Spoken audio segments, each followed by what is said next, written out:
Ya, jadi ketika kami mendengar, kami mengimplementasi, melakukan apa yang diceritakan oleh kasih. So a journey of 12 years, Perjalanan kami selama 12 tahun ini. and if I stand here and I say what you are learned today works, I know what I'm talking about. Ya, ketika saya mempelajari dan kami melakukan dari apa yang kalian teman-teman dengarkan hari ini, dan saya mau katakan ini sungguh bisa dilakukan. Because we love to learn but also to implement and to test. Kami suka belajar dan kami suka mempelajari dan mengimplementasikan dan kami melakukannya. And 12 years later, we know that this has been a big tool in our lives and our help. Ya, selama 12 tahun kami melihat bahwa apa yang kami pelajari ini menjadi alat yang sungguh luar biasa.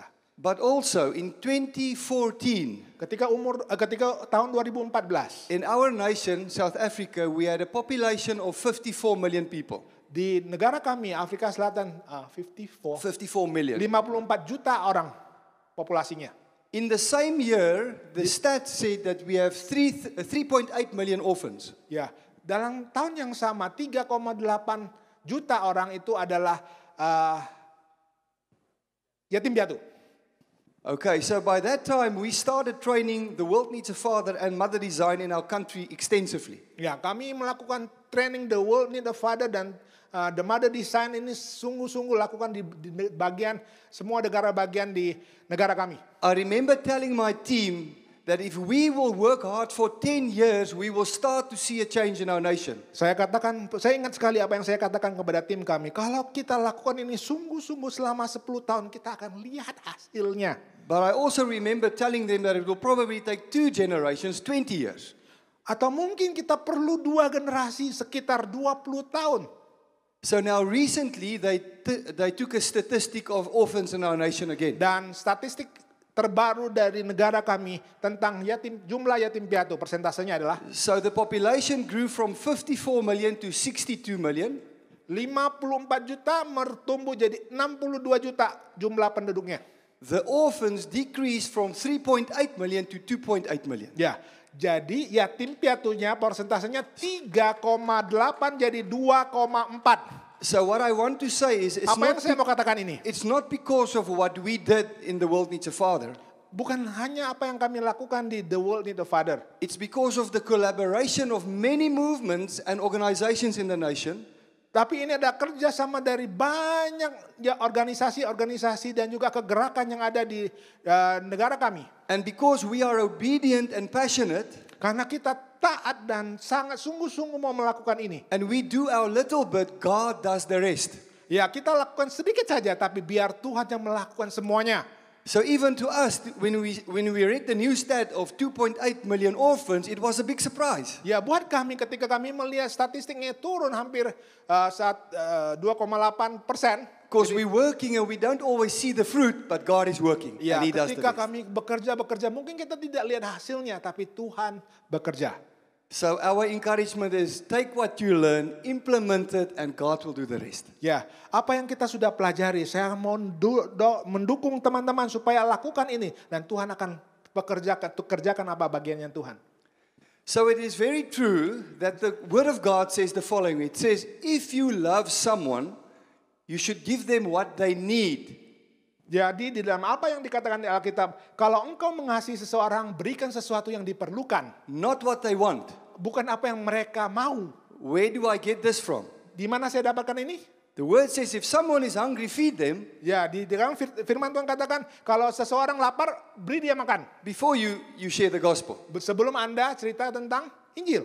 We know they need the gospel, but if they need food, we feed them. Ya, kalau kita tahu bahwa mereka memerlukan Injil, tapi kalau mereka lapar, kasih makan dulu. So if you want to love your children, Kalau Anda mau menginginkan mengasihi anak-anakmu, you should know exactly what they need, not what they want, what they need so that you can provide their need to show your love. jadi Anda harus memberikan apa yang mereka butuhkan, bukan yang mereka mau. This means that you need to know exactly in all seasons of life what your child needs. Jadi Anda harus memberikan tepat apa yang mereka perlukan di setiap musim kehidupan anak-anak kita. Because if you don't know, you will do a right thing but at the wrong time. Ya, mungkin Anda akan melakukan hal yang baik, hal yang tepat, tapi di waktu yang salah.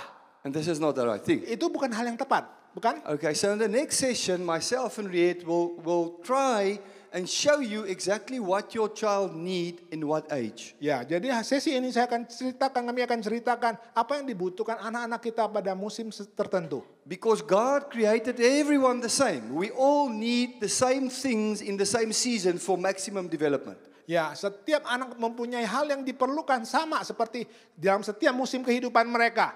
So for us parenting our children, Ketika kami mengasuh anak-anak kami, this little bit really helped us a lot in our lives. yang ini, pelajaran ini sangat membantu dan kami butuhkan di dalam kehidupan kami. So unfortunately, we do not have enough time to give you extensive explanation. Ya, kami mungkin tidak punya banyak waktu cerita semuanya. But what we will do is we'll give you highlights and it will be enough to take you forward. Yang kami akan ceritakan hal-hal yang penting supaya teman-teman bisa belajar lebih banyak lagi. But if you want to know the full story, you should ask your pastor or ask Beta or ask someone so that you can do the full training. Ya, jadi kalau Anda mau tahu lebih banyak, Anda bisa belajar dari gembala Anda, dari Pak Beta, atau dari pelatihan secara sepenuhnya.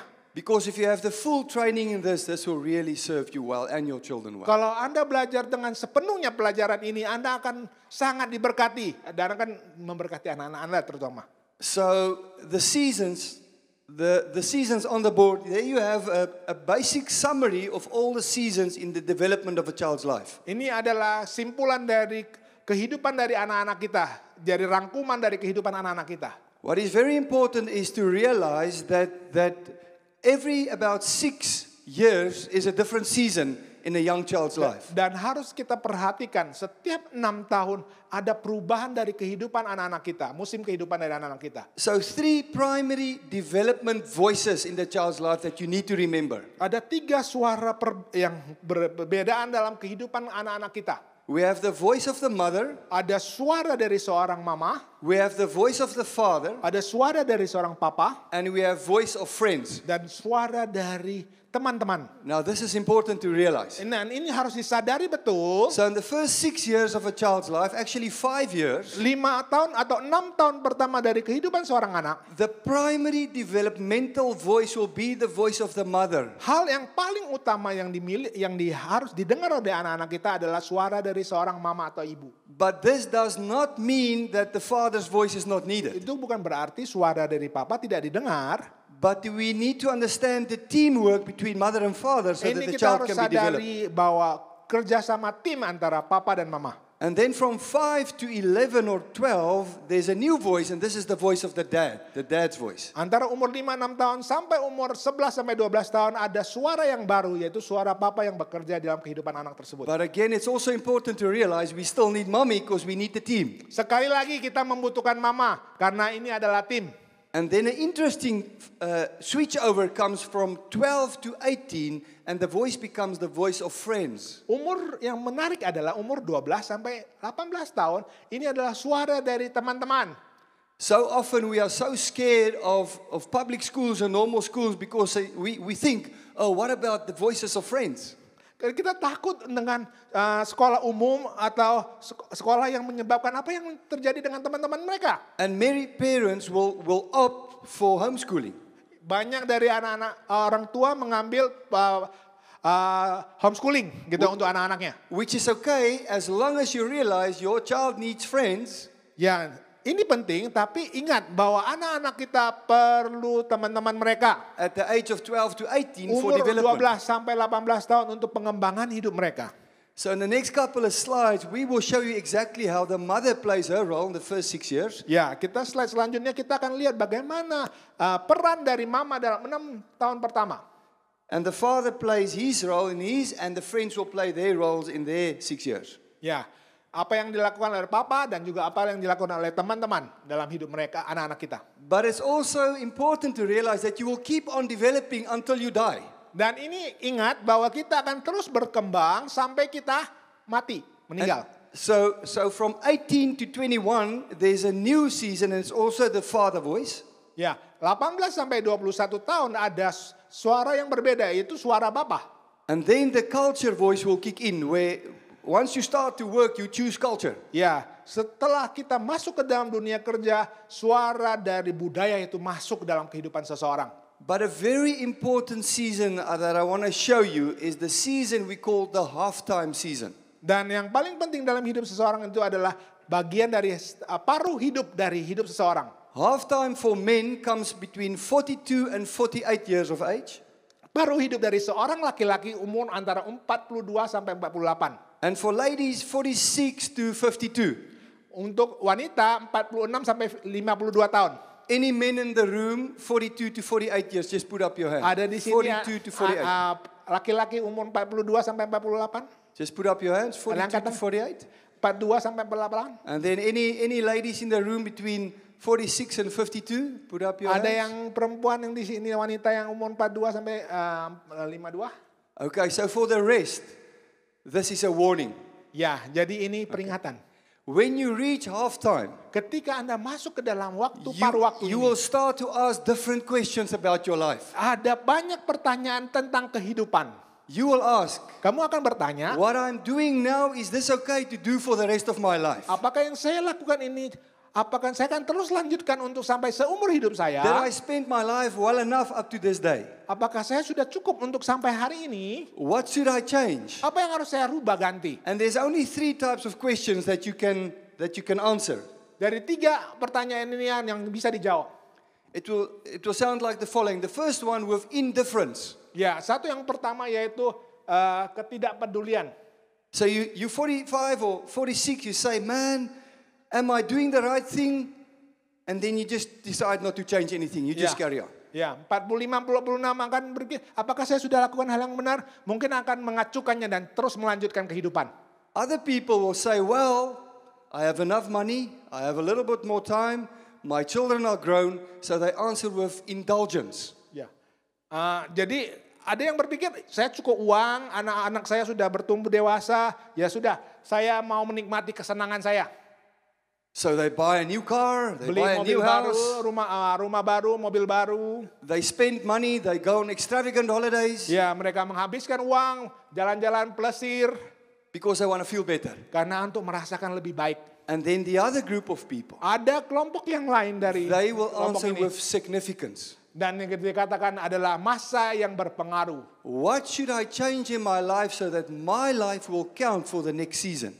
Jadi apa yang harus saya rubah dari hidup saya supaya hidup saya diperhitungkan dalam musim kehidupan saya selanjutnya? What should I start to do so that I have more influence? Apa yang saya harus lakukan supaya hidup saya lebih mempengaruhi banyak orang? Not just in my own family, but also in my community. Tidak hanya untuk keluarga saya, tapi juga untuk komunitas saya. So we have about 5 people in the room that are now in that season. Ya, ada sekitar, saya hitung tadi ada 5 orang di dalam musim ini. And maybe you will hear in this 3 days that you should do this training or do something so that you can count.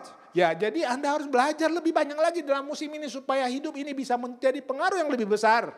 But for the others, remember, Tapi buat yang lain ingat, there will be a day that your children will be grown up. ada waktunya ketika anak-anak kita bertumbuh dewasa. And you want to make a difference. Kau membuat perubahan dalam hidupmu. So the best is to start today Kalau Anda mau mulai dari hari ini. to align and to empower yourself Untuk menyesuaikan dan untuk mendayagunakan hidupmu. to start to play your role today. Untuk membawa pengaruh di dalam hidupmu. Okay, so in the Okay. seasons, Dalam musim ini, before we get the first 6 years, obviously, is the time before the wife conceives. ya, jadi sebelum masuk 6 tahun pertama, yaitu masa pembuahan ya di dalam tubuh seorang mama. And something very important happens in the life of every person before you conceive. So marriage and then conception. Oh. What happens before that? Oh, before, oke.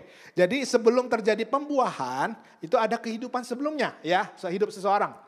It's called epigenetics. Yang disebut dengan epigenetik. Epigenetics is a science where they've proven that the way you live and the way your grandparents lived and your great-grandparents lived will leave a marker on your epigenetic marker on your gene. Ya, jadi ini epigenetik keterangannya ya. Bapak Ibu bisa baca apa yang dilakukan oleh orang tua kita, kakek nenek kita itu mempengaruhi dan mewarisi kita, ya. Jadi apa yang kita lakukan mempengaruhi anak cucu kita jadinya. So some people will say, I will change the way I live once I have children. Ya, ada yang berkata bahwa saya akan merubah gaya hidup saya ketika saya sudah punya anak. But this proves that the way you're living before you get children will have effect on your children. Jadi ini membuktikan kalau gaya hidup Anda sebelum menikah itu akan mempengaruhi kehidupan anak kita. That's why the book of Deuteronomy says the sins of the fathers goes over to the children. You know that? Jadi dikatakan ditawari bahwa dosa dari orang tua mempengaruhi anak-anak selanjutnya. They did a small research Ada riset kecil yang dikatakan on alcohol fetal syndrome. di sindrom alkohol. Yeah, when alcohol fetal syndrome. So when a mother uses alcohol while she's pregnant, Oke, jadi sindrom ketika seorang yang ibu sedang hamil yang menggunakan alkohol. the growth and the development of the child will be inhibited. Ya, jadi pertumbuhan dari anak itu akan terhambat. But they did a test on a baby that was born. Ketika dilahirkan anaknya dilahirkan bayi ini dilahirkan. The mother used no alcohol at all. Dan orang tuanya ini, mamanya ini tidak menggunakan alkohol sama sekali. But the father of the child was an alcoholic. Tapi bapaknya ini adalah alkoholik. The marker, the epigenetic marker of the father came on the child, and the child was born with alcohol fetal syndrome. Jadi walaupun mamanya tidak menjadi alkoholik, papanya alkoholik, anaknya akan lahir dengan tanda-tanda bahwa dia kecanduan alkohol juga. So friends, it's very important Jadi to teman-teman penting understand sekali untuk belajar tentang ini. that the way you live before you get children Jadi kehidupan Anda sebelum Anda punya anak will have an effect on akan the newborn baby. mempengaruhi kehidupan bayi tersebut. Okay, so then comes the conception, Jadilah terjadi pembuahan and the baby starts to develop. dan kemudian bayinya itu bertumbuh. So while the mommy is carrying the baby, Ketika mama membawa anak tersebut, it is also very important to realize that this baby is born with a mature spirit. ya, jadi bayi yang ada itu sudah secara roh dia sudah bertumbuh dewasa. So physically it still needs to develop, and emotionally it will still develop. Ya, secara fisik perlu pertumbuhan, secara jiwa dia perlu pertumbuhan, tapi But the Spirit rohnya of itu God, sudah sempurna. the Spirit of God is always mature. Jadi roh Allah itu selalu sudah bertumbuh dewasa. And now they also proved Dan sudah dibuktikan that even before the baby is born, sebelum bayi itu dilahirkan, the baby is connected to the mother with an emotional umbilical cord. ya, jadi bayi itu terhubung dengan tali pusar untuk anaknya. Which means everything that the mother sees and hears and experiences will transfer into the baby. Jadi apa yang dilihat, didengar dan dirasakan oleh mamanya itu akan disambungkan, diterhubung oleh anaknya tersebut, bayi tersebut. So for the dads in the room, Jadi buat all the papa-papa yang ada di ruangan ini, what is our job as a father when our wife is pregnant? apa yang jadi tugas dari kita sebagai seorang suami ketika istri kita lagi hamil? We should create a space where mommy can be at peace, Kita mau menjadikan supaya istri kita, mama yang akan nantinya, Where itu supaya ada ruang waktu tenang. where the emotional atmosphere is stable, Secara atmosfer emosinya menjadi tenang, stabil. and we should make sure that all the words we speak Pastikan dengan kata-kata yang kita keluarkan, should be words of building up and not breaking down. ya kata-kata yang membangun bukannya menghancurkan. Let me put this one in the mix. Ya, jadi saya katakan dengan contoh ini. Sometimes Kadang-kadang kita, the family would say, oh, we want a boy in the family. We want a young little boy. ya kadang-kadang dikata, saya mau nih anak laki-laki nih di keluarga kami anak laki-laki. But mommy is carrying a little girl. Tapi mamanya di dalamnya itu anak perempuan.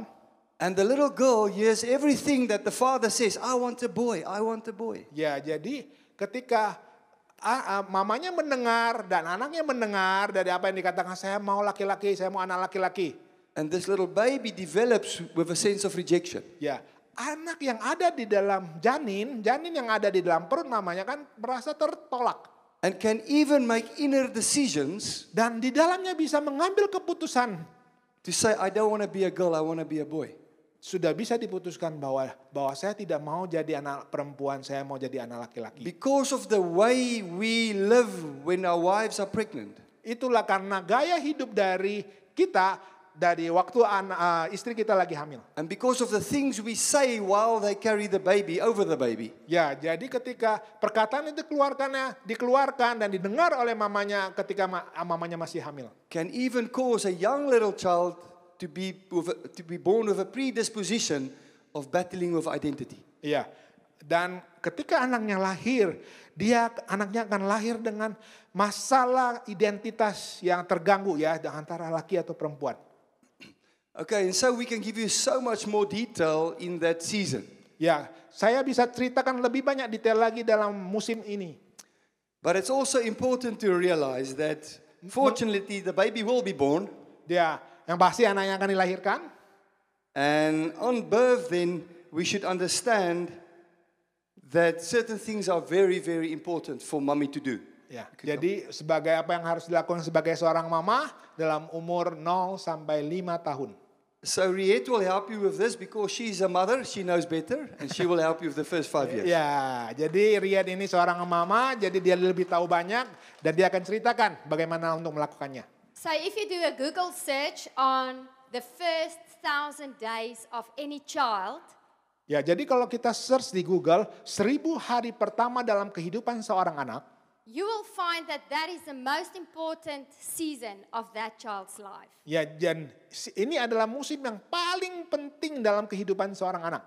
A lot of development takes place during that period. Pengembangan ya pertumbuhan yang sangat luar biasa dalam waktu-waktu ini. The brain develops, the body develops, Otak bertumbuh, badannya bertumbuh, even the immune system develops rapidly. dan dan juga daya tahan tubuh itu juga bertumbuh dengan luar biasa. So there are certain things that are very necessary for this period. Dan hal ini yang sangat penting di dalam kehidupan seseorang. Healthy food, Makanan yang sehat, loving relationships, hubungan yang saling dekat satu dengan yang lainnya, safety and security, hal keamanan dan juga hal dasar,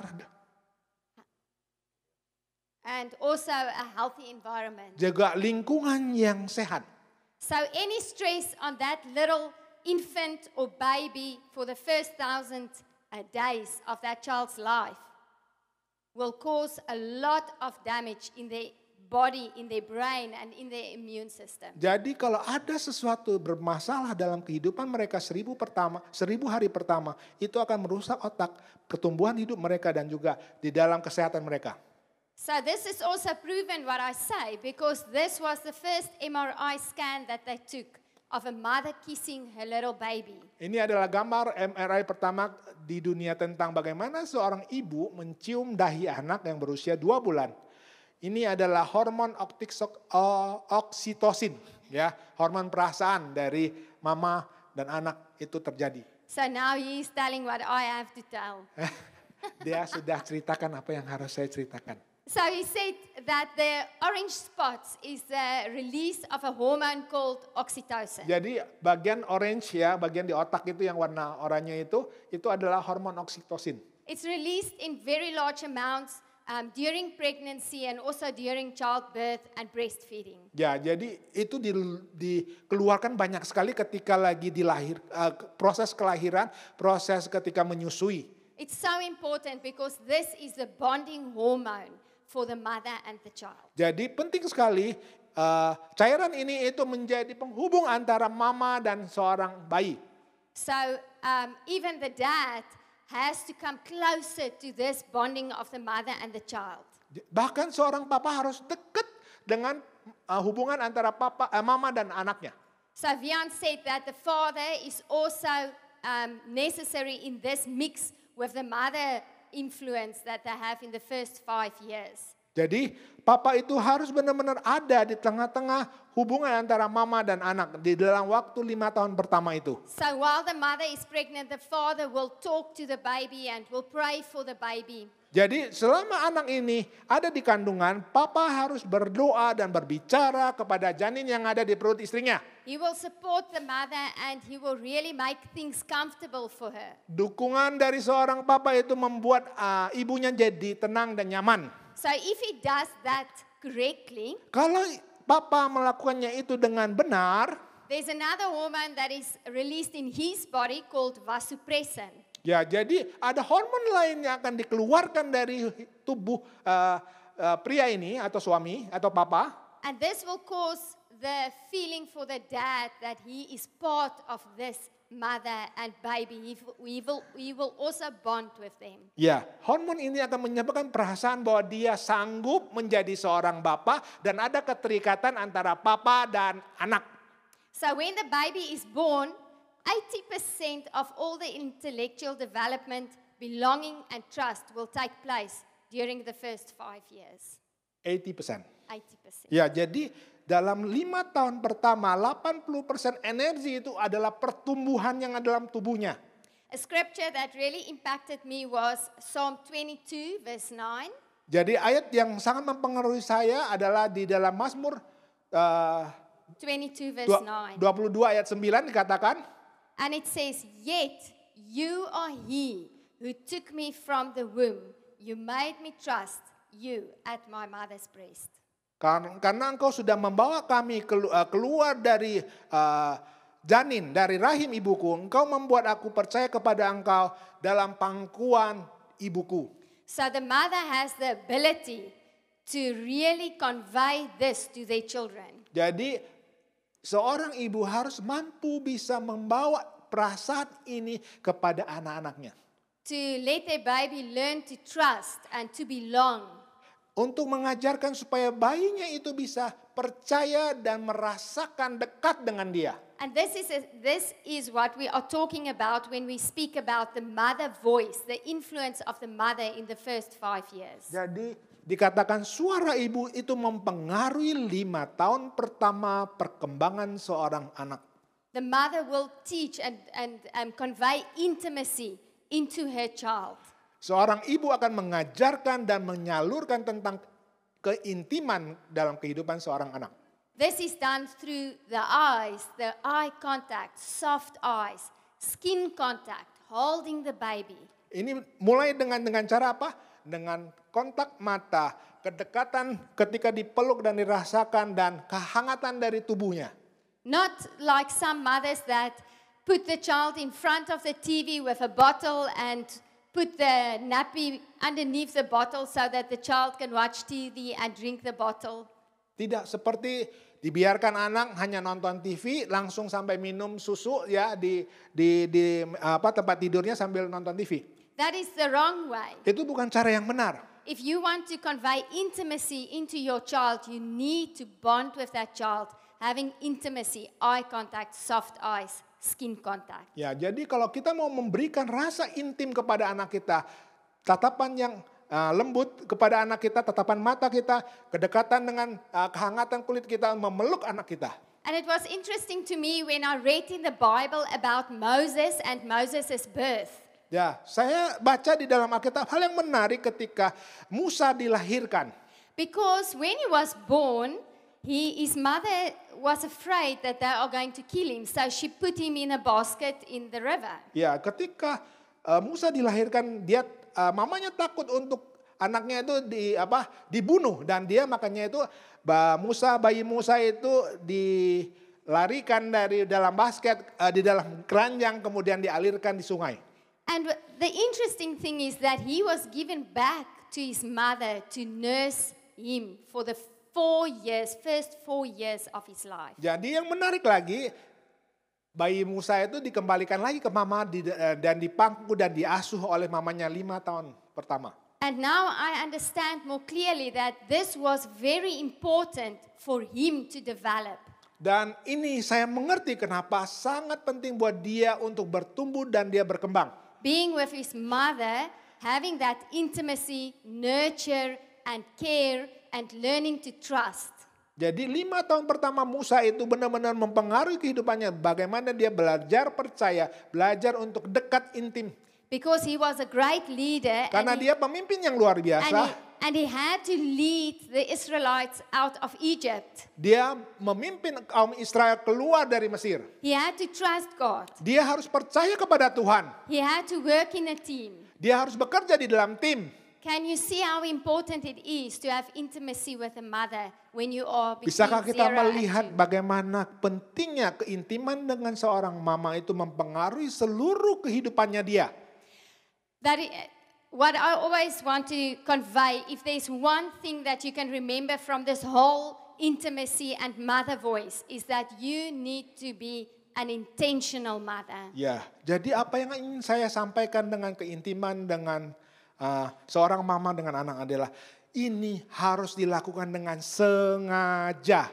As mothers, we really want to do the right things for our children. Sebagai seorang mama, kita mau lakukan hal yang benar kepada anak-anak kita. So if you hear the truth today, Kalau kita sudah mendengar tentang kebenaran ini, and if you are intentional, dan engkau sudah mengerti dan Anda mau lakukan dengan sungguh-sungguh, it is possible. dan ini mungkin.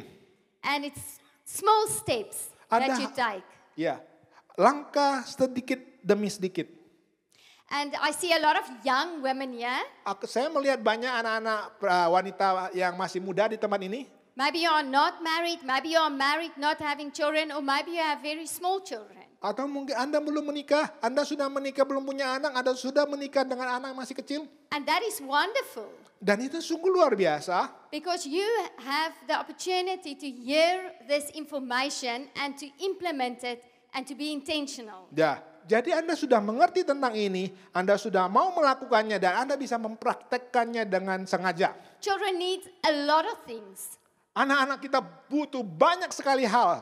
But the most important is they need a mother that loves them and that look with soft eyes into their eyes. Apa yang diperlukan paling penting adalah mereka harus mempunyai seorang ibu yang bisa intim dengan anak dan bisa melihat dengan mata yang lembut. But we are always busy. Dan karena kita selalu sibuk, and we are maybe cooking at home, cleaning at home, Yeah. doing everything.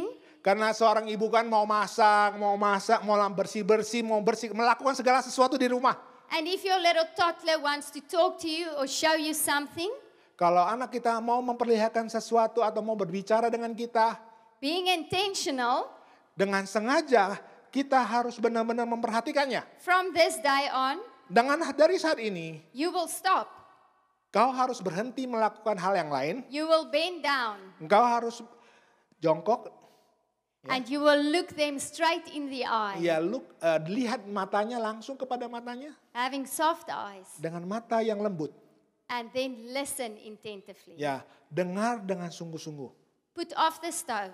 Ya, matikan kompor, Stop everything. And lakukan try berhentikan yang lain dulu and listen. dan dengarkan mereka. Your child really needs that.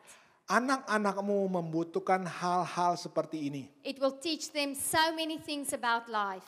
Dan ini akan membantu mereka, mengajar mereka tentang banyak hal yang lain di dalam kehidupan mereka selanjutnya. But I see many mothers in my church. back at home. Saya melihat banyak ibu-ibu di gereja saya. If they are having a conversation with their friend, Kalau mereka lagi sibuk bicara dengan teman-temannya, and their child is coming running towards them, dan ketika anak itu datang mendekati mereka, mommy, mommy, mommy, mama, pulling on the clothes, lagi ditarik-tarik bajunya, they get so irritated. mama itu biasa sangat terganggu dengan itu. And they'll say things that some of them give them the eye, like the very angry eye. Ya, banyak di antara ibu-ibu itu langsung melototin anaknya. They don't say anything, they just look at them. Ya, mereka nggak ngomong, tapi cuma dipelototin aja gitu. No, an intentional mother do not do that. Mama yang sengaja melakukan itu tidak menggunakan Soft ini eyes. dengan mata yang lembut, Soft eyes. mata yang lembut. Because a little child cannot remember for a long time. Ya, karena anak kecil tidak bisa mengingat apa yang dengan cara yang lama. So if they want to come and tell you something exciting, Kalau mereka datang mau menceritakan sesuatu yang menarik buat mereka, you need to tell the person that you are talking to, just excuse me one moment, because that lady is a grown up and she can remember for a long time. jadi teman bicaranya sudah dewasa, dia akan mengingat segala sesuatu dengan lama. Jadi tunggu dulu sebentar ya, saya mau bicara dengan anak saya. Look in your child's eyes and say, yes, what do you want to tell mom? Ya, lihat kepada mata anak kita dan tanyakan, nah apa yang mau kamu ceritakan? You are doing the right thing. Engkau sudah melakukan bagian yang benar. What children also need is they need nurture and care. Dan anak-anak membutuhkan pengasuhan, ya. Grown-ups today, they don't have any emotional language. Bertumbuh untuk anak-anak yang bertumbuh saat ini tidak ada banyak bahasa kasih yang bisa berikan kepada mereka. No emotional intelligence. Tidak ada kecerdasan emosi. As mothers, we need to teach our children emotional language. Sebagai seorang mama, kita harus bisa bahasa kasih itu kepada anak-anak kita dan juga emosi kepada mereka. We need to talk emotions with them. Kita harus berbicara dengan emosi kepada mereka. We need to ask emotional questions. Kita harus bertanya dengan pertanyaan-pertanyaan yang berperasaan, And ya, betul. because women are more emotionally, Karena biasanya perempuan itu lebih berperasaan. they have more emotional language than men. Dan jadi ada bahasa-bahasa yang berperasaan yang lebih banyak daripada anak laki-laki. So if you have a little boy, Kalau Anda punya seorang anak laki-laki kecil, you have a big job as a mom to teach him what emotions are. ya jadi sebagai seorang mama Anda harus mengajarkan hal yang besar kepada anak laki-laki ini. Bagaimana menceritakan perasaan. If you want to see this, just pick up a 11-year-old boy at school. Kalau kita mau lihat ini, coba kita lihat anak umur 11 tahun di sekolah. And if he gets in the car, you say, "Oh, hello, my boy. How was your day?" Jadi ketika kita lagi jemput dia, "Hey anakku, gimana hari ini di sekolah?" So some boys will just say, "Okay." Anak laki-laki biasa, biasa aja. Or they will do this. Atau biasanya, Do you agree? apakah Anda setuju Yes. dengan itu? Some of the wives have the same problem with their husbands. Ya, bahkan istri-istri biasa, oh ini suami saya juga gini nih. Because they also didn't learn this. Karena mereka juga tidak belajar tentang hal ini. Being intentional, Dengan sengaja kita melakukan ini, I need to change my approach. artinya pendekatannya harus berbeda. So every single day, Setiap hari, when I pick my child up from school, ketika saya menjemput anak saya di sekolah, from very young until teenagers, ketika mereka masih sangat kecil sampai mereka tumbuh di remaja, even adults, bahkan sampai dewasa saat ini, even to your spouse, bahkan dengan pasanganmu, you will say the following. kau harus bertanya dengan pertanyaan ini. What did you experience or feel today at school? What made you mad? What made you cross? What made you happy? You have to ask them about the feelings, how they felt. Ya, jadi pertanyaan adalah apa yang kamu rasakan? Bagaimana, kenapa perasaan? Kenapa Anda senang? Kenapa kamu lagi marah hari ini? Ceritakan. So every day when I pick my daughter up from school, I have this conversation. Setiap kali saya jemput anak perempuan saya selalu bertanya dengan pertanyaan yang ini. I say, Zeska, what made you feel bad today at school? Siska, kenapa kamu merasa sangat buruk hari ini di sekolah? And then I will ask, what made you feel happy today at school? Dan juga pertanyaan yang lain, apa yang membuat kamu senang hari ini di sekolah? So now she knows every single day that when she goes to school, she has to feel. Ya, jadi dia tahu, mengerti sekarang. Setiap kali sekolah, dia harus bisa merasakan sesuatu. Because mommy is going to ask this question after school. Karena setelah pulang sekolah, mama pasti akan bertanya pasti pertanyaan yang sama ini. And even with your son, they know, now I have to feel, I have to look out, I have to experience because my mother is going to ask. Ya, sama juga dengan anak laki-laki karena mama saya akan bertanya kalau pulang sekolah apa yang saya rasakan dan saya harus merasakan apa-apa di waktu di sekolah. So what children also need between the ages of 0 and 5 is a lot of brain boosting games. Ya, jadi ketika anak-anak umur 0 sampai 5 tahun ada permainan-permainan yang memercik membawa perkembangan otak. 15 to 30 hours per week. 13 sampai 15 jam per minggu harus lakukan itu. Reading to the baby or reading to your child and playing simple games that does not cost any money. Ya, membaca banyak bacaan buku, bermain dengan permainan-permainan sederhana yang tidak mengeluarkan uang. Yeah, you do not have to buy expensive educational toys for them. Tidak perlu membeli mainan-mainan mahal, mainan-mainan edukasi yang mahal-mahal. You can just download our manual or our workbook. Ya, kita bisa di-download buku-buku manual tentang The Mother Design. Ada banyak cerita di situ. And in there is a lot of brain boosting games for age appropriate. Ya, ada banyak permainan sesuai dengan umur yang ada di situ. So that is what a child really needs in that age. Jadi apa yang diperlukan anak itu di umuran mereka itu harus kita praktekkan. Okay. Okay, the picture of the brains is just to show you, that one. It's just to show you how fast and rapidly a brain grows from birth. The first one, the smallest one is birth. 3 months, 7 months, and then 14 months. Ya, jadi yang pertama yang paling kiri itu adalah waktu saat lahir, ya, 3 bulan, 7 bulan, dan 14 bulan. And even from birth to about 7 months, they can't really even speak yet. Ya, 0 sampai 7 bulan itu anak itu belum bisa ngomong waktu itu ya biasanya ya. So how does this happen? They observe. Bagaimana ini bisa terjadi? Mereka memperhatikan dengan detail. Children do not learn from what they hear. Anak-anak tidak belajar dari apa yang mereka dengar. They learn through what they see. Mereka belajar dari apa yang mereka lihat. Even us as adults, Kita juga sebagai orang dewasa juga. we remember more from a picture than we remember from what we read. Ya, kita lebih banyak mengingat dari apa yang kita lihat daripada apa yang kita baca. So this is a graph that shows the sensitive period of early development in child. Ya, jadi ini adalah perkembangan yang sensitif dari perkembangan otak dari seorang anak. So can you see that most of the intellectual development, the capacity of the brain that develops is during the ages of 0 up to about 3 years old. Jadi perkembangan otak yang paling pesat itu dari 0 sampai 3 tahun pertama. So as parents, we think, oh, we're not going to do anything because my child is going to go to school and is going to learn everything they need to know. Ya, kita nggak perlu lakukan sesuatu lah. Nanti di sekolah juga mereka juga bisa belajar di sana. But that is a big problem Dan itulah menjadi masalah besarnya.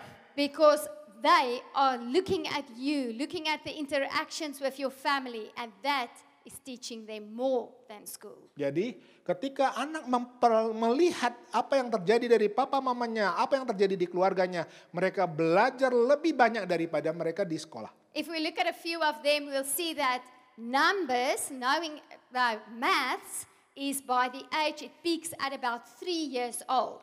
Jadi kalau mau belajar tentang angka dan perhitungan itu dari umur 3 tahun ya, warna biru muda ya. And peer social skills, it peaks between 2 and 3 years old. Dan dari bagaimana keahlian membangun hubungan dengan teman-teman yang lain itu tertingginya itu sekitar umur 2 tahun. An interesting one is language, Bahasa. which peaks between 1 and 2 years. Ya, bahasa itu bertumbuh 0 sampai 2 tahun pertama. And no child speaks many words during that age even. Ya, kita tahu umur 2 tahun anak belum bisa tahu banyak ya kata-katanya. Tapi otak bahasanya sudah bertumbuh pesat. But the brain already develops Ya, by then. otaknya sudah berkembang pesat. Emotional control peaks at 1. Ya, secara emosi, kontrol emosi itu bertumbuh ketika dia berumur 1 bulan, 1 month. We always say that monkey see, monkey do. Ya, kita selalu katakan monyet melihat, monyet melakukan ya. They just copy and they paste. Dan mereka hanya copy dan menempelkannya. Okay, so we want our children to Jadi- live in the top line, that one that goes straight up. Kita lihat anak-anak kita bertumbuh dengan garis yang di atas yang paling maksimum. If we are intentional parents, this will happen. Kalau kita sebagai orang tua yang sengaja melakukannya, kita akan mencapai ini. We will help them to start off very good in life. Ya, kita akan melihat bahwa dari awal mereka sudah mulai dengan sangat baik. And their health and their mental health will be very good. Dan kesehatan mental mereka akan sangat baik. But sadly, most of the children only reach up to 60% of that potential. Sayang sekali, sebagian besar dari anak-anak kita hanya mencapai 60% dari apa yang seharusnya mereka dapatkan. And I believe that's also because, like the Bible says, if there's a lack of knowledge, my people will perish. Karena ketidakadaan hikmat itu akan menjadi orang itu akan musnah. So why, the bottom line, why then do children only reach about 60% of their potential? Pertanyaannya, kenapa hanya 60% saja? Harusnya mereka bisa bertumbuh maksimum. It's because of those needs that they have in the first 1,000 days of their lives. Karena kebutuhan yang mereka harusnya dapatkan dalam 1000 hari pertama dalam kehidupan mereka. Poverty, chronic stress, violence, neglect, all those stuff forms a very low potential in them. Ya, kemiskinan, hal stres, kekerasan, dan diabaikan itu menjadi masalah besar di dalam kehidupan anak-anak kita. And sometimes we cannot change things like poverty or illness or a mother being single and have to go to work. Ya, jadi kita tidak bisa menghindari tentang sakit penyakit, kemiskinan, orang tua tunggal karena mamanya harus kerja, ditinggalkan anaknya. But we can do what we can do to the best of our ability. Ya, tapi kita bisa lakukan apa yang harus kita lakukan dengan terbaik dengan kemampuan yang ada di dalam hidup kita. And we can trust God to do the rest. Dan kita bisa percaya kepada Tuhan untuk melakukan sisa yang lainnya. Why the top line? Why do you want your child to reach their highest human potential? Kenapa anak-anak kita harus punya potensi yang terbaik di dalam kehidupan mereka? Because research shows those children are more healthy. Karena secara penelitian bahwa anak-anak itu akan mengalami kesehatan yang lebih maksimum. They have good mental health. Secara mental mereka punya kesehatan yang lebih baik. They do not start behind and stay behind. Mereka tidak akan terbelakang. So that is important for our children. Itu pentingnya untuk anak-anak kita. And you as a teacher is the mother in the classroom. Engkau guru-guru, engkau adalah mama-mama di dalam kelas. If you are a coach, you are the mother of those children you are coaching. Engkau pelatih-pelatih, engkau adalah mama juga buat teman anak-anak yang kau melatih. And you can make a difference. Engkau bisa membuat perubahan.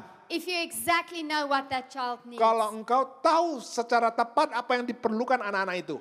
If we look at this picture of the brain movement, Ya. this is a picture of the normal brain on your left-hand side. Jadi ini adalah gambar otak sehat ya dari seorang anak. And the right hand is the brain of an orphan. Jadi ini adalah gambar otak sebelah kanan itu adalah gambar seorang anak yatim piatu. So this scan shows the movement in the brain. Jadi ini gerakan dari otak nih, dari scan ya otak. And you can see that in the top lobes, there on the top, there's little movement in the orphan's brain. Bagian ini ada hanya gerakan sedikit dari otak dari anak-anak yatim. And this is where our emotions are regulated and where the brain tells us what our senses feels. Jadi ini bagian emosi, bagian apa yang kita rasakan, apa yang kita lihat, apa yang kita dengar. So obviously, Jelasnya, this little orphan had a lack of intimacy, nurture, and care from a mother. anak yatim piatu ini punya kehilangan waktu pengasuhan bersama dengan orang tuanya. So I believe his senses just shut down. Jadi rasaan mereka secara panca indera mereka sudah Because your body will tell you, terblokir. I'll rather not feel than to be disappointed all Ya, the time. tubuhnya akan berkata lebih baik saya tidak merasakan apa-apa daripada saya disakiti. So this is very important to know for us. Jadi sangat penting bagi setiap kita. Because in your classroom or in your church or in your sports team, there are children that is like this. Jadi di sekolahmu, di lapangan olahragamu, di gerejamu akan ada orang-orang seperti ini. And many parents think they are very good parents because they buy educational games on a tablet or a screen. Banyak orang tua merasa dia sudah melakukan yang baik karena membeli game-game yang game edukasi yang terbaik di dalam gadgetnya mereka. But that's not good. Bukan itu yang maunya. It's not brain boosting games. Itu bukan permainan-permainan yang memicu otak, ya, perkembangan otak. It is the electronic nanny that you use to keep your child busy. Jadi ini adalah suster elektronik yang membuat anakmu itu sibuk dengan gadget. So no child below the age of 3 should see a screen. Ya. Jadi dengarkan baik-baik. Jadi anak di bawah 3 tahun tidak boleh melihat screen, layar. Any digital stimuli will hamper their speech, their handwriting, and their language. Ya, jadi apapun yang screen itu mempengaruhi cara bicara mereka, cara menulis mereka. Children picks up whatever they need to hear from the conversations in the home. The mother and the father talking to each other, seeing how the father works with the little sister or the brother. Jadi anak itu belajar berbicara dari mereka melihat dari papa mamanya. Bagaimana papa dan mamanya itu melakukannya itu bersama dengan saudara-saudaranya yang lain. They look at faces, the expression of faces. Mereka melihat wajah dan ekspresi wajah. That is why we play games with them, pulling our faces and putting the blanket over their face and say, where are you? And open it and say, here are you. And Yeah. then you laugh. Jadi kita banyak bermain dengan wajah. Oleh karena itu ketika kita bermain cilukba dengan kain, dengan selimut, dengan anak-anak, mereka akan melihat dan mengcopy wajah kita. They learn so much through that. Dan mereka belajar banyak dengan melalui itu. They need to touch objects and Di- certain textiles. Dan mereka perlu banyak memegang objek-objek atau mungkin kain-kain yang dengan yang berbeda-beda modelnya. That is what is important for the child. Ini yang penting buat anak-anak kita. So if I can sum up what I said this Saya boleh morning. simpulkan apa yang saya bicarakan saat ini adalah. First of all, Pertama, a child needs an emotional stable environment. anak memerlukan lingkungan emosi yang stabil. Mostly created by the father, Yang paling penting adalah diciptakan oleh papanya di for sini the rumah. mother and for the child. Untuk mama dan untuk anak-anak. A child needs intimacy Anak memerlukan keintiman. through breastfeeding, Melalui Holding menyusui, them. pelukan, intimate eye dan contact. kontak mata yang intim. Keep your eyes soft. Dan pastikan matamu lembut. di They situ. need brain boosting games. Dan dia perlu permainan-permainan yang meningkatkan kecerdasan otak. 15 to 30 hours per week. 13 sampai 15 jam per minggu. Nurture and care. Dan memelihara dan merawat. Speaking to their emotions. Berbicara secara emosi kepada mereka. And then they also need to learn basic skills. Dan juga mengembangkan kecakapan-kecakapan dasar dalam hidup mereka. They always want to help mommy in the kitchen. Ya, mereka akan membantu mereka mamanya di dapur. Let them help you. Biarkan anak-anak kita itu membantu kita di dapur. Give them little jobs to do. Berikan dia kesempatan untuk boleh membantu hal-hal yang sederhana. Don't tell a 3-year-old, clean up your whole room, it looks like a mess. Ya, jangan katakan kepada anak 3 tahun, tolong bereskan kamarmu, ini berantakan semua. Jangan katakan itu. It's overwhelming and they don't know where to start. Ya, mungkin mereka tidak tahu, buat mereka itu terlalu luar biasa dan mereka tidak ngerti. We need to do life with our children, Ya, kita harus membangun hidup bersama dengan anak-anak kita. not to tell them how to do life. Tapi bukan untuk mengatakan mereka bagaimana menjalankan hidup. So we need to get our hands dirty. Kita harus bersama-sama supaya tangan kita juga kotor bersama-sama dengan kita. You help him clean his room, you do 90%, he does 10%. Ya, kita membersihkan, mengatur kamarnya mereka, kita lakukan 90%, mereka melakukannya 10%. And afterwards you praise him and tell him what a good job Setelah he did. itu kita boleh memuji mereka. Nah, luar biasa kamu lakukan dengan baik. And even call his father to come and look what he did. Panggil papanya dan katakan, lihat dia sudah membereskan kamar dengan baik. That is how I will encourage him to do more and more. Dan itu akan membuat anak itu akan lakukan lebih lagi dan lebih lagi. Okay, thank you so much. Terima kasih.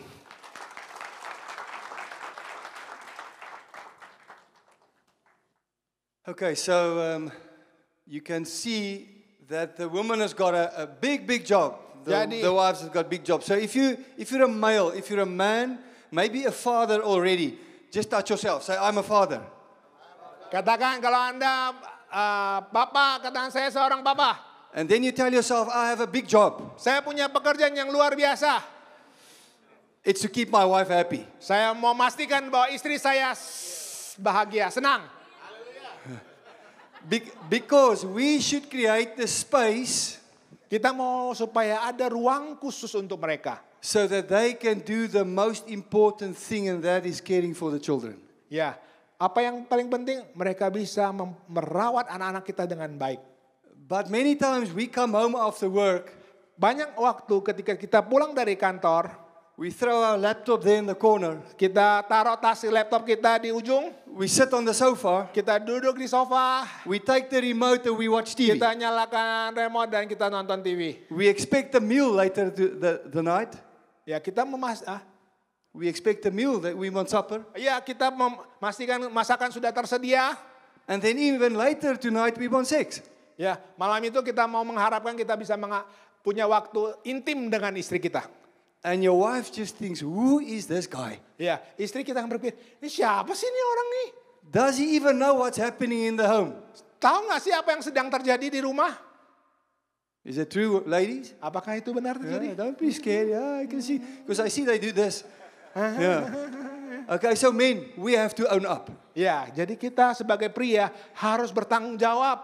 Because the first 5 years is the main building block in your child's life. Ya, di 5 tahun pertama sebagai seorang ayah, ingat bahwa ini adalah pertumbuhan yang paling penting dalam kehidupan anak-anak kita. If you have that ready, the rest is easier. Kalau kita siap dengan 5 tahun pertama, yang lainnya lebih gampang. So, for a dad, Sebagai seorang ayah, get this picture in your mind. ya, ambil ini di dalam pikiran kamu. Mommy takes baby and nurture and care close to the chest. Ya, seorang ibu akan memeluk dan dekat dengan dadanya. Your job is to take the child on the shoulders and show them life. Ya, sebagai seorang ayah kita mau membawa anak kita di atas pundak kita dan memperlihatkan kepada mereka dunia yang harus mereka So hadapi. from the age of 6 to 12, Ketika umur 6 sampai 12 you tahun, have to make sure that you spend enough time with your child. pastikan anak-anak kita punya waktu yang cukup bersama dengan kita. Because they will only believe of themselves what you show them they can believe. Mereka hanya boleh percaya dengan diri mereka ketika kita memperlihatkan mereka bahwa kita percaya kepada dia. So because we don't have enough time, I want to give you 3 or 4 points. Important things of a dad. Ya, tidak banyak waktu yang kita punya, tapi saya mau katakan ada 3-4 hal yang harus saya dilakukan sebagai seorang ayah. The first one I want to tell all the men in the room. Saya mau katakan sebagai seorang pria yang ada di ruangan ini. You may be a pastor, Engkau mungkin seorang you gembala, might be a teacher, mungkin Anda seorang guru, or just the father of your own children. atau mungkin Anda papa dari anak-anakmu. They say that every child Dia katakan bahwa setiap anak, forms the picture of Father God, mereka punya gambaran tentang seorang ayah dan Tuhan, Allah Bapa. of what they see their own father to be. Ya, jadi apa yang mereka lihat dari papanya. Jadi gambaran ayah Tuhan itu dari papanya mereka. So from the age of 5 to the age of 8, Dari umur 5 sampai 8 tahun pertama, you are like God to your child. jadi Anda adalah seperti Tuhan dalam hidup mereka. And whatever they see and believe of you in that 3 years, Jadi apa yang mereka lihat dan mereka percaya dari kita they sebagai will Bapa, believe of Father God for the rest of their lives. mereka akan percaya bahwa Tuhan itu ya seperti itu. My friend, if you make a promise, Teman-temanku, kalau Anda mau berjanji, you say, my boy, Friday, I will take you for ice cream. hari Jumat nanti ya nak, kita akan bawa kamu, ya kita makan es krim ya. And then comes Friday, Ketika hari Jumat, and you too busy. Anda mungkin sibuk sekali, You say, don't worry, I'll do it next week. kita akan lakukan lagi ya nanti ya minggu depan ya nak. Now you want your child to believe that God will provide. Apakah anak kita akan percaya bahwa Tuhan kita ada Tuhan yang akan memberikan kecukupan? And that God will keep His word. Apakah Tuhan yang menetapkan janji-janjinya, percaya dengan So setiap janjinya? to the men in the room. Untuk laki-laki pria yang ada di ruangan ini. As a father, I should be intentional. Sebagai seorang ayah, saya harus dengan sengaja. I should realize that everything I do and everything I say Saya harus menyadari apa yang saya lakukan dan apa yang saya katakan will have a spiritual impact on my child forever.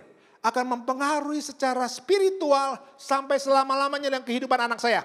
The next very important thing of a father, Hal yang penting dari kehidupan seseorang anak adalah he should act as the voice of God in his child's life Anda harus bertindak sebagai suaranya Tuhan dalam kehidupan anak kita. by affirming the potential with positive words. Dengan mengafirmasi hal-hal potensi dari kehidupan anak tersebut. You see, your child as they grow up will only believe of themselves what you tell them.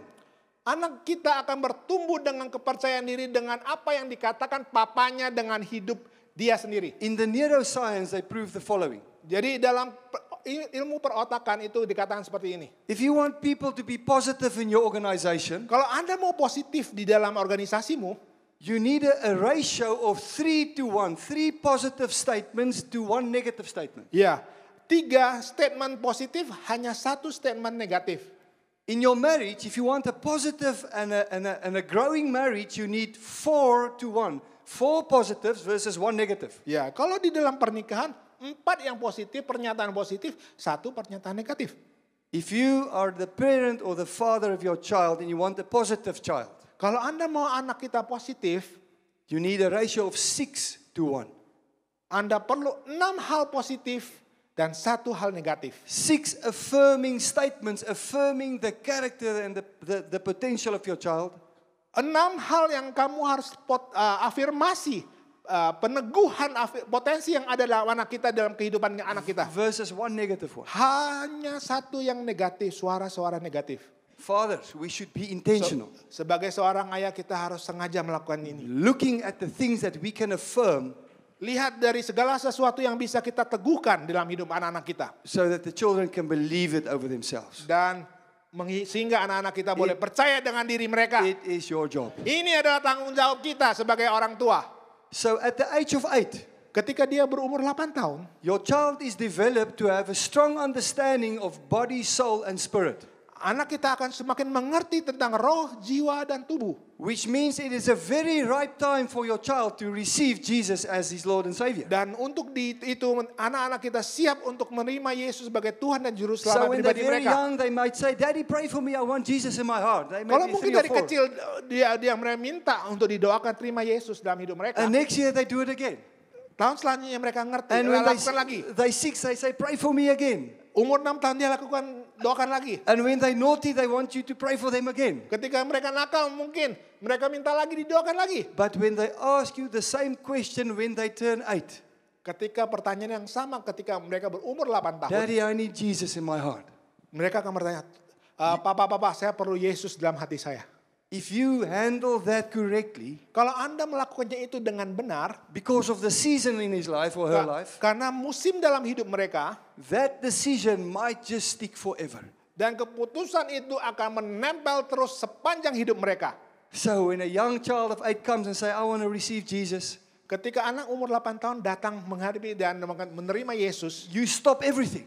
engkau harus berhenti melakukan yang lain. You lead and pray with them. Engkau akan menuntun mereka untuk berdoa bersama-sama. You get something to write on and hand it, like a present or a gift to remember. Berikan hadiah sesuatu untuk supaya dia tetap mengingat momen tersebut. You call mommy, you call the siblings, Panggil panggil mamanya, panggil saudara-saudaranya yang lain. and you make a big thing of this. Dan membuat itu sesuatu yang dirayakan bersama-sama. Then at the age of 9, Ketika dia berumur 9 tahun. the physical development of a child is start to get very ripe. Ya, umur pertumbuhan anak ini tubuhnya bertumbuh dengan pesat. So girls develop earlier than boys. Ya, apalagi anak perempuan ya biasa lebih cepat. From the age of 9, many things will change in the little girl's body. Ya, anak perempuan biasanya tubuhnya bertumbuh lebih cepat, lebih banyak hal yang Hormonal terjadi. changes and everything will Secara start to kick in. hormon itu bertambah. We know that little girls from the age of 9 already now start to menstruate. Ya, biasanya ada umur 9 tahun sudah ada yang mens anak perempuan. In our country in South Africa, we had hundreds of babies born in 2020. Jadi ada di Afrika Selatan lebih dari 100 bayi lahir di tahun 2020. The mummies were between 9 and 10 years old. Mamanya berumur 9 sampai 10 tahun. So physical development starts at 9. Jadi secara fisik pertumbuhan anak perempuan itu mulai dari umur 9 tahun. Why do I say this? Kenapa saya katakan seperti ini? It is important to realize Ini untuk sadar betul, menyadari betul. the concept of sex Konsep tentang seksualitas should be formed by mommy and daddy in the child's brain and life and understanding. pengertian itu harus dari papa mamanya mereka dalam kehidupan seorang anak tentang seks. Anyone sitting in the room with a child younger than 9, put up your hand. Child Ada yang di younger than sini, 9. ada yang anaknya di bawah 9 tahun, boleh Yeah, angkat put tangan? up your hand and keep up your hand. Ya, tetap di atas. Because right now I'm talking to you. Dan saat ini saya mau berbicara dengan kamu. Anybody with children between 9 and 11, put up your hand. Ada yang umurnya 9 sampai 12 tahun, angkat tangannya. High up, 9 Ya, and 11. ya. I want to give you a warning. Ya, saya beri peringatan kepada setiap. If you have not had a conversation of sex with your child by the age of 9, you take a massive risk. Ya, kalau Anda tidak pernah bercerita tentang seks kepada anak-anakmu, Anda punya resiko yang besar. It is the biggest privilege of a father and a mother to explain the concept in a biblical way with the child. Ya, itu adalah kehormatan yang besar buat seorang papa dan mama menceritakan tentang seksualitas berdasarkan Alkitab kepada anak-anak kita. If you do not do that, the cell phone will tell them. Kalau Anda tidak lakukan, handphone anakmu akan cerita tentang itu. A friend at school will do it. Teman yang di sekolah akan ceritakan tentang itu. An older brother or sister will do it. Atau mungkin kakaknya atau kakaknya yang lebih tua ceritakan tentang ini. And the picture will be wrong. Dan mungkin gambarnya diceritakan itu salah. Your nation and my nation suffer from high divorce rates. Ya, bangsamu dan bangsaku menderita karena perceraian, angka perceraian yang tinggi sekali. We suffer from high levels of pornography in the nations. Kita ngalamin masalah pornografi yang sangat tinggi. Sexual abuse. Masalah seksualitas. If we want to win the fight, kita mau memenangkan pertandingan ini. we start at the beginning. Kita mulai dari sejak dini. And that is by taking the responsibility to tell your son or to tell your daughter about sex. Itu mengambil tanggung jawab untuk menceritakan, mengajarkan tentang pendidikan seks dari sejak dini. You say, I don't know how to do this. Kalau Anda berkata, saya tidak tahu bagaimana cara melakukannya. On our website and in the Master Mentor Training, we have videos. Di dalam website dan juga di dalam buku Master Mentor ini bisa ada video, ada link. That will explain exactly how you speak to a little daughter or a little boy about sex. Ya, jadi bisa menceritakan bagaimana kita lakukan kepada anak perempuan atau anak laki-laki. Teachers, we have to tell the story to other parents so that they talk to their children. Guru-guru, Anda harus bisa mengajarkan itu kepada orang tua yang lain. Bagaimana menceritakan yang benar kepada mereka. Church leaders, we have to talk about this from the pulpit, telling our congregation that they have to talk to their children. Pemimpin gereja Anda harus mengajarkan kepada jemaatmu bagaimana jemaat bisa mengajarkan kepada anak-anak mereka. Because it's no good if you want to train a teenager not to have sex. Adalah tidak baik mengajarkan kepada anak-anak remaja kita bagaimana untuk tidak melakukan hubungan seks pada masa remaja. But you're not prepared to talk to a 9-year-old about the right understanding of sex. Kalau Anda tidak memulainya dengan anak berumur 9 tahun bagaimana seksualitas yang benar itu. Because from that conversation, Dari pembicaraan ini, the daddy and the mommy walk side by side to the child. Ketika papa dan mama berjalan bersama-sama dengan anaknya, We have regular conversations about this. dengan perbincangan yang terus-menerus bersama-sama, We develop the understanding. pengembangan tentang pengertian ini, And we make sure that by the age of teenage, ketika mereka remaja, we can easily have an open conversation about kita sex. bisa berbicara terbuka mengenai tentang seks ini. Is that okay? Apakah mengerti? Turn to your neighbor. Katakan kepada teman kiri dan kanannya, Say, I have a responsibility. saya bertanggung jawab dengan ini. Saya bertanggung jawab dengan ini. It's very important. Sangat penting. So the last bit of a father in those years is the following. Ya, peran seorang ayah dalam musim terakhir ini From adalah the age of 10 to 12, identity is formed. umur 10 sampai 12 tahun, identitas ini terbangun. And later in our curriculum, we will teach you about identity.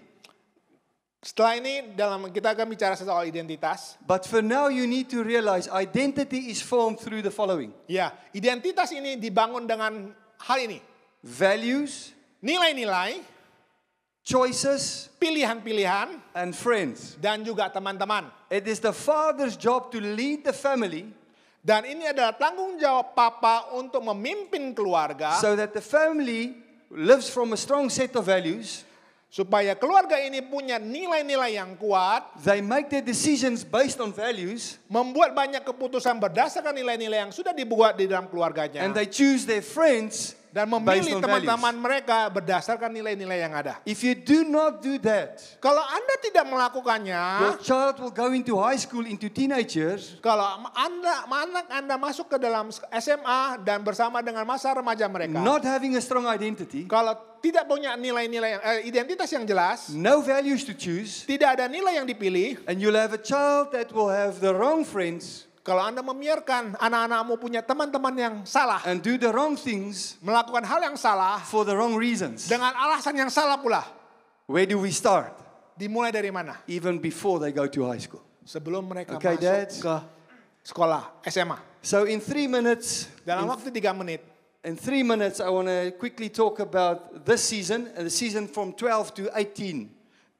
di mana musim umur 12 sampai 18 tahun. Because this is now the season where the voice of the friends becomes the most important. Umur 12 sampai 8 tahun adalah suara teman-temannya mempengaruhi hidup dari anak kita. And we are so scared. Oh, what about the friends? The friends. Kita sangat takut gimana dengan teman-teman kita. So when your child is in the home, Ketika anak kita di rumah, you make all the decisions. Anda membuat semua keputusan. So there's an external decision-making center. Jadi ada bagian di luar sana yang akan mengambil keputusan. But the moment your child becomes a teenager, Ketika anak kita masuk ke dalam masa remaja, decisions are made from the inside. ya, keputusan itu diambil dari diri mereka sendiri.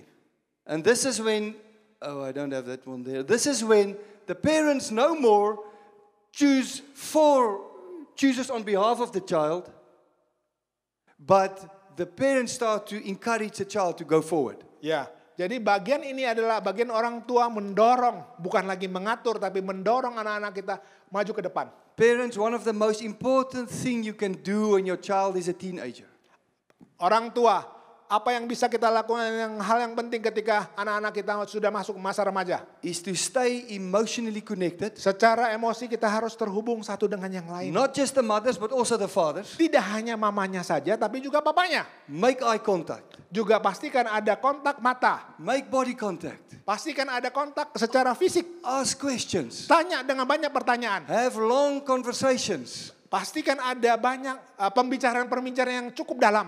Do life with the child Dan melakukan bersama-sama banyak hal. so that you can encourage them to grow Dan itu bisa lakukan supaya mereka boleh bertumbuh. and to stay hopeful. Supaya mereka boleh bertumbuh It sehat. is when children, parents disconnect from their teenagers, Ketika orang tua terputus hubungannya dengan anak remaja. when they are not prepared to spend time, Ketika mereka tidak punya waktu untuk menghabiskan waktu bersama-sama. when they are not prepared to ask hundreds of feeling questions, Ketika mereka tidak siap untuk mendengarkan pertanyaan-pertanyaan dengan perasaan. the teenager will become isolated. Anak-anak remaja kita akan terisolasi. And because they become isolated, Ketika mereka terisolasi. they run into trouble. Dan ini mereka akan masuk ke dalam masalah yang berbahaya. Suicidal rate is very high, Iya, angka bunuh diri akan tinggi sekali. and many of those suicides can be prohibited. We can stop it Banyak kasus pembunuh diri itu sebenarnya bisa dicegah dari awal. by connecting with our children as parents. Bisa karena kita bisa terhubung sebagai orang tua dan anak. Not just once a week, Tidak hanya seminggu sekali. every single day. Setiap hari. Can I conclude? Bisakah aku simpulkan ini? I want to say to all the parents, Saya mau katakan ini kepada setiap orang tua yang ada di tempat ini. to be a father or to be a mother is a huge responsibility. Sebagai seorang papa, sebagai seorang mama, ini adalah tanggung jawab yang besar. You have to be very intentional. Engkau harus dengan sangat sungguh-sungguh melakukan And ini. you have to make sure that you create time for your child every day. Pastikan ada waktu untuk anak-anak kita Every setiap hari. single day. Setiap hari. Because the most important thing you can give your child, Karena apa yang paling penting kita bisa berikan kepada even anak up to kita. the age of 18, Ketika sampai umur mereka 18 tahun. is intentional time in the relationship. Dan adalah waktu yang sungguh kita berikan kepada anak-anak kita. So unfortunately we have to stop here. There's much more that we can say, but I think Sayang what I want sekali to do waktunya hanya sampai di sini singkat.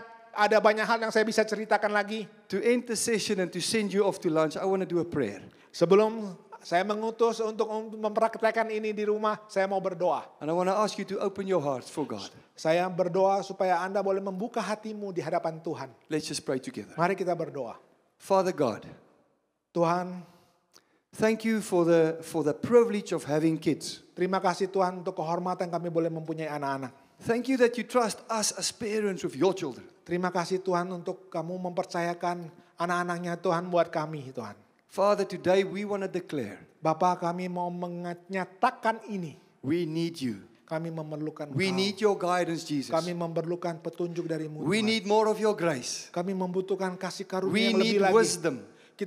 Kami memerlukan hikmat darimu Tuhan. Please show us the way. Nyatakan itu Tuhan kepada setiap kami. Lord, please help us Tuhan, tolong kami. to make right that which we are doing wrong. Membuatnya menjadi benar ketika kami melakukannya salah Tuhan. Help us to change small little things. Tuhan, tolong kami supaya kami membuat hal-hal yang kecil ini Tuhan. Because with small steps, Karena langkah awal, langkah sedikit demi sedikit Tuhan. we can win this game. Kami akan memenangkan pertandingan ini. Lord, I pray a blessing Kami berdoa Tuhan supaya over every berkat-Mu parent in this setiap room. orang tua yang ada. Because they sit here Karena mereka duduk di tempat because ini. they have a heart for their children. Karena mereka punya hati untuk anak-anak They want to mereka. be better.